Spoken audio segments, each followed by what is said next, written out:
नमस्कार मु प्रियदर्शिनी अनेक अनेक स्वागत करुच्ची मो यूट्यूब चैनल को। आज आम बनैबा सुजी एवं बेसन को लेकिन बहुत ही सुंदर हेल्दी ता संगे टेस्टी जलखिया रेसिपी तो आपण मैंने देखिए। ता पूर्व मो चैनल जदि कहीं नुआ चैनल टी सब्सक्राइब करूँ और भिडियोटी को लाइक कर दिंतु। तो प्रथम मैं ये कही रखुची कि आमर मेजरमेंट समस्त घरे तो प्राय मेजरमेंट कप न थाए, तो आपण मैंने साधारण कप किंबा गिना साहाय्य मेजरमेंट करें। तो ये देखो मु गोटे गिना नहीं जाइए आमर बेसन, से गिनारे मापिकी गोटे गिना नहीं जाइए सुजी एवं सेम गिनारे मु 2 गिना नहीं जाइए ये पानी। तो आपण मैंने बेसी पानिया करेंगे, जमती मेजरमेंट मुझे कहली सेमती ही कप किंबा गिनारे नहीं पारे। तापर ये देखो पानी दे सारापर मुझे अध चामच दे दूची चिली फ्लेक्स माने आमर सुखिला लंका गुंड, तापर अध चामच लुण, अध चामच हल्दी पाउडर, गोटे पियाज को एमती छोट छोट पीस रे काटी नहीं तो ताकू एबे ऐड कर देछि। तापर गोटे टमाटो नहीं ताकू मते छोट छोट करके काटिके एतरे ऐड करछि।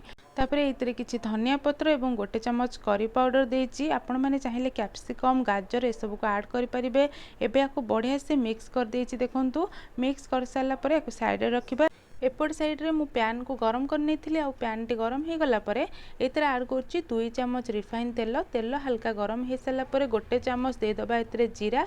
जीरा फुटी गला परे मु एटी छेची रखिथिबा बा ग्रेटिंग कर रखिथिबा रसुण दे दोछि गोटे चमच हबो। तापरे हमर एटी ग्रेटिंग कर रखिथिबा कंचा आलू को मु दे दोछि। तापरे आको बढ़िया से हमें कोन करबा ना टिके फ्राई करबा, माने एटे जल्दी फ्राई हे जिवो कारण हमर ग्रेटिंग करा हे ना एटा बेसी टाइम लागिबोनी। आउ हमर आलूटा टिके नाली पड़ला परे आमे जो मिक्स सब करके रखिथिले से सब को एतरे ऐड करबा। ऐड कर सला परे आपण माने गैस रो फ्लेम को लो कर नेबे, नहले ए सब कोन होबो ना तळे लागी जिवो बा पोड़ी जाई पारे। आकु कोन करबे ना आपण हल्का एमती पिठा करिकारे गोळेबे।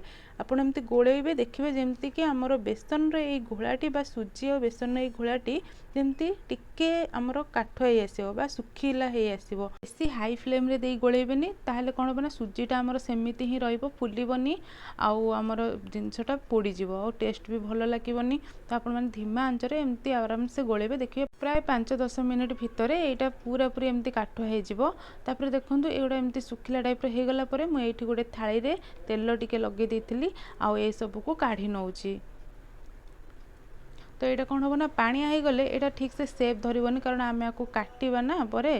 तो से आपको कौन करेंगे ना टिके यही भाव में रखिए जमती कि आमर जेकोसी सेप दबा से धरी पारुथबो। ये चारिआड़ को मुझे स्प्रेड कर सामान भाव में। आईपटे देखो मुझे चारिपटू आम जेमती स्क्वायर पीस से काटा तो से मुझे एमतीका सेप दूसरी। तो ये दे सारा देखिपे ये बढ़िया से आमर यहाँ पूरा बाइंडिंगटा पूरा धरी नहीं देखो स्क्वायर पीस रे। तो ये कौन करवा ना आमर भल से हाथ रे टिके मुझको समान कर नौची। हाथ रे समान कर सारा पर आपको आम किछि समय एबे रेस्ट दबा माने ठंडा हवा पई छाड़ीबा। तो आमर प्राय 10 मिनिट हो गलानी, या हल्का ठंडा हो गलानी प्राय, बेसी आमर ठंडा नहले भी हाथ रे धरला भली ठंडा होईची।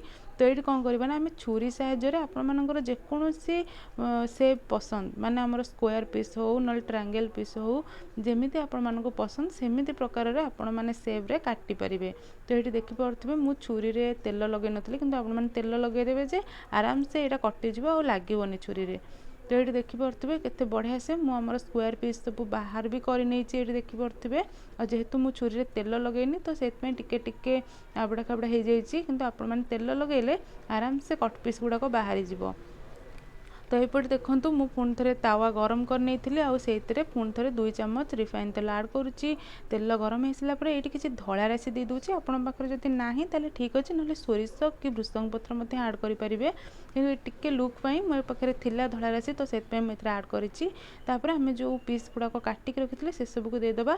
आउ मेन जिनस हूँ ये दूसरी आमर मैगी मसला, जानी मैगी मसला समस्त प्राय पसंद आउटा बहुत ही टेस्ट करता एमती भजा भजी जिनस हो किंबा एभली भाव में चटपटा किसी खावा को इच्छा है आमर आमर मैगी मसला जब घरे आपण मानकर अवेलेबल अच्छी ताले आपण माने एतरे पकई पारिबे।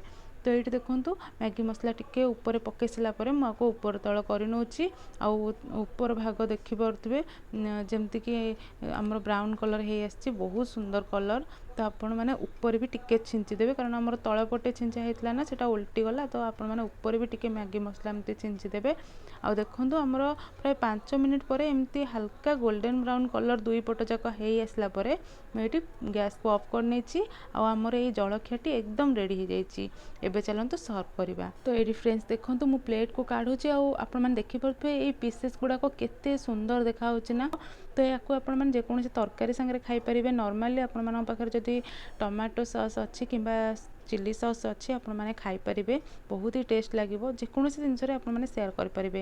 ये मझिरू आपण मानक भांगिकी देखा कि भीतर टेक्सचरटा केमती कौन रही।